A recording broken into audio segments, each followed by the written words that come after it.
ఇక BRS office దగ్గర ఎలాంటి సిచ్యువేషన్ ఉందో వివరించడానికి మా ప్రతినిధి రాకేష్ సిద్ధంగా ఉన్నారు. రాకేష్, అక్కడ పరిస్థితి ఏమన్నా సద్దుమణిగిందా? కార్యకర్తలు నేతల్లో ఇంకా ఆ ఉద్రిక్తత ఉందా, లేకపోతే ఏంటి, అక్కడ ఏం జరగబోతోంది?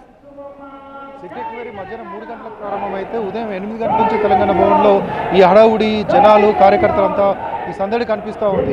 ఉదయం నుంచి మధ్యాహ్నం వరకు పెద్ద ఎత్తున పోలీసులకి కార్యకర్తలకి మధ్య ఒక ఘర్షణ వాతావరణం ఉన్నది. మధ్యాహ్నం తర్వాత కొంత కూల్ అయిపోయినారు.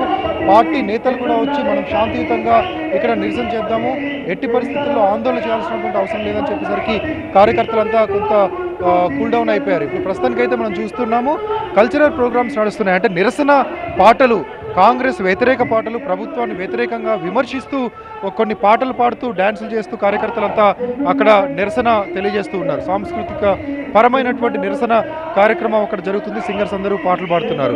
సో కేసీఆర్ విచారణ ముగిసిన తర్వాత ఇంకో గంటన్నర విచారణ ముగిసిన తర్వాత తెలంగాణ భవన్కి వస్తారనేది పార్టీ ఇస్తున్నటువంటి సమాచారం. అందుకోసం లోపలన్నటువంటి కాన్ఫరెన్స్ హాల్లో ఒక మీడియా సమావేశానికి సంబంధించినటువంటి ఏర్పాట్లు కూడా చేశారు. కేసీఆర్ మాట్లాడితే మాత్రమే కాన్ఫరెన్స్ హాల్లో మాట్లాడతారు, మిగతా వాళ్ళందరూ కూడా మీడియా హాల్లో మాట్లాడతారు. సో కాన్ఫరెన్స్ హాల్లోనే ప్రెస్ మీట్కి సంబంధించినటువంటి ఏర్పాట్లన్నీ కూడా చేశారు. ఒకవేళ ఆలస్యం అయితే కేసీఆర్ రాలేకపోతే కేటీఆర్ హరీష్ రావు వచ్చి అక్కడ మీడియాను అడ్రస్ చేసేటువంటి అవకాశం ఉంటుంది. ఇంత రాత్రి అవుతున్నా ఉదయం వచ్చిన కార్యకర్తలు ఇప్పటివరకు ఇలాగే ఉన్నారు. ఇక్కడే భోజనాలు ఏర్పాటు చేశారు.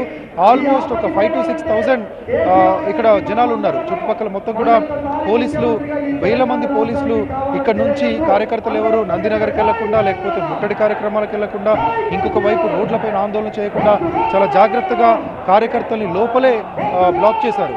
ఇటు 3 వైపుల రోడ్డు ఉన్నా 3 వైపులకి కార్యకర్తలు వెళ్ళనివ్వట్లేదు. కేవలం లీడర్స్ని మాత్రమే బయటకు వెళ్ళనిస్తున్నారు, లోపలికి రాణిస్తున్నారు. అది కూడా వాళ్ళతో పాటు కేవలం 5-6 మందిని మాత్రమే బయటకి లోపలికి అనుమతిస్తున్నారు. ఇక నందినగర్ వైపు వెళ్ళే రూట్లన్నింటినీ కూడా పూర్తిగా బ్లాక్ చేశారు. కార్యకర్తలు ఎవరి నడుచుకుంటూ కూడా అక్కడికి వెళ్ళనివ్వకుండా జాగ్రత్త తీసుకుంటున్నారు. సో కేసీఆర్ విచారణ ముగిసే వరకు కూడా ఈ వేల మంది కార్యకర్తలు ఇక్కడే ఉండబోతున్నారు. నాయకులు కూడా గ్రేటర్కి సంబంధించినటువంటి ఎమ్మెల్యేలందరూ ఇక్కడే ఉన్నారు, ఎమ్మెల్సీలు అందరూ ఇక్కడే ఉన్నారు. ఆల్మోస్ట్ ఇంపార్టెంట్ లీడర్షిప్ అంతా కూడా హరీష్ రావు, కేటీఆర్, ప్రవీణ్ కుమార్ మినహా మిగతా వాళ్ళందరూ కూడా ప్రస్తుతం తెలంగాణ భవన్లోనే ఉన్నారు. ఇక్కడే వెయిట్ చేస్తూ ఉన్నారు. కేసీఆర్ విచారణ ముగిసే వరకు ఇక్కడే ఉంటారు. ముగిసిన తర్వాత లీడర్షిప్ అంతా కూడా ఒకవేళ కేసీఆర్ ఇక్కడికి వస్తే ఇక్కడ కలుస్తారు, లేకపోతే ముఖ్యమైన నాయకులందరూ వెళ్ళి అక్కడే ఆయన నివాసంలో కలుస్తారు. కార్యకర్తలు కూడా అక్కడే వెళ్తారు. కార్యకర్తల్ని కేసీఆర్ అంతమందిని కలవలేకపోయినా బయటకు వచ్చి ఒక అభివాదం చెప్పి వాళ్ళందరికీ కూడా ఇంట్లోకి వెళ్ళిపోమని చెప్పేటువంటి అవకాశం కనిపిస్తుంది. ప్రస్తుతానికైతే కొంత శాంతియుతంగా కనిపిస్తుంది, కూల్గానే కనిపిస్తుంది. 2 గేట్లు కూడా పోలీసులు ఓపెన్ చేశారు, యాక్సెస్ ఇస్తూ ఉన్నారు. ఎక్కడ ఎలాంటి ఇబ్బందులు లేవు. మధ్యాహ్నం మాత్రం ఒక మహిళ కింద పడిపోవడంతో కొంత ఆందోళన నెలకొంది. కార్యకర్తలకి పోలీసులకు మధ్య తోపులాట జరిగింది. గేట్ దగ్గర రప్చర్ ఉంది.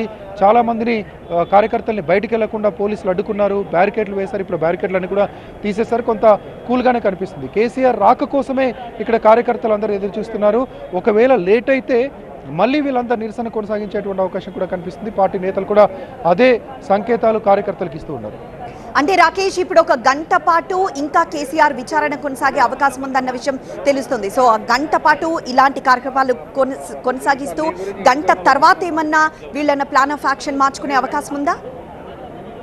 అంటే ప్రస్తుతానికైతే కొంత ఆలస్యమైన గంటన్నర ఆలస్యమైన ఇక్కడ ఉండేటువంటి నిరసన కార్యక్రమాలు కొనసాగుతుంటాయి. ఉదయం నుంచి రకరకాలుగా ఉదయం గేటు బయట నిరసన తెలిపారు. ఆ తర్వాత బ్లాక్ బెలూన్స్ని గాల్లోకి వదిలారు. బ్లాక్ ఫ్లాగ్స్, నల్ల జెండాలతో కొద్దిసేపు నిరసన తెలియజేశారు. ప్రతి ఒక్కరు నల్ల బ్యాడ్జీలు పెట్టుకొని కూడా నిరసన తెలియజేశారు. కొంతమంది కొన్ని పోలీస్ స్టేషన్లో అరెస్ట్ అయి ఉన్నారు కాబట్టి వాళ్ళని కూడా వదిలిపెట్టాలనే డిమాండ్ వినిపిస్తూ ఉంది. సో గంటన్నర తర్వాత కూడా విచారణ ముగియకపోతే కార్యకర్తలు మళ్ళీ కొంత అసహనం వ్యక్తం చేసి ఆందోళన వైపు వెళ్ళేటువంటి ఛాన్స్ అయితే ఉంది. ఒకవేళ అలాంటి పరిస్థితి వచ్చినా ఎదుర్కోవడానికి కార్యకర్తలు ఎవరిని కూడా బయటికి వెళ్లకుండా అడ్డుకోవడానికి పోలీస్ ఫోర్స్ అంతా కూడా ఇక్కడే ఉంది. భవన్లో అయితే కిక్కిరిసిపోయి కనిపిస్తుంది. మన వెనక విజువల్స్లో కూడా చూడొచ్చు. భవన్లో పూర్తిగా కిక్కిరిసిపోయినటువంటి జనం ఉన్నారు. భవన్ బయట ఇంత ఉన్నారు, లోపల కూడా అంతే ఉన్నారు. చుట్టుపక్కల రోడ్ల వైపు కూడా దాదాపుగా అంతే సంఖ్యలో కనిపిస్తూ ఉన్నారు. ఆ రోడ్లు క్రాస్ చేసి బయటికి వెళ్లకుండా పోలీసులు మాత్రం పకడ్బందీ ఏర్పాట్లు చేశారు.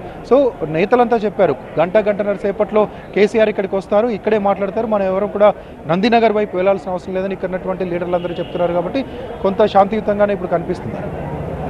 ఎస్ రాకేష్.